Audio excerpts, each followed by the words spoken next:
You know, I'm often asked about bleeding gums, and something I say it in a funny way, but I say, you know, if your scalp bled when you were combing your hair, you would know you have a problem. Bleeding gums is a problem. It's a sign of inflammation, infection, or both.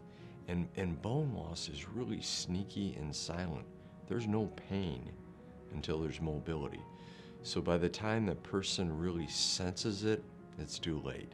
So if you do have some bleeding gums, get in to see the dentist quickly, because maintenance really pays. If we can care for you, we can control it and never let it get to that point. So early detection is very important. So yes, you must respond to bleeding gums and get in to see your dentist quickly.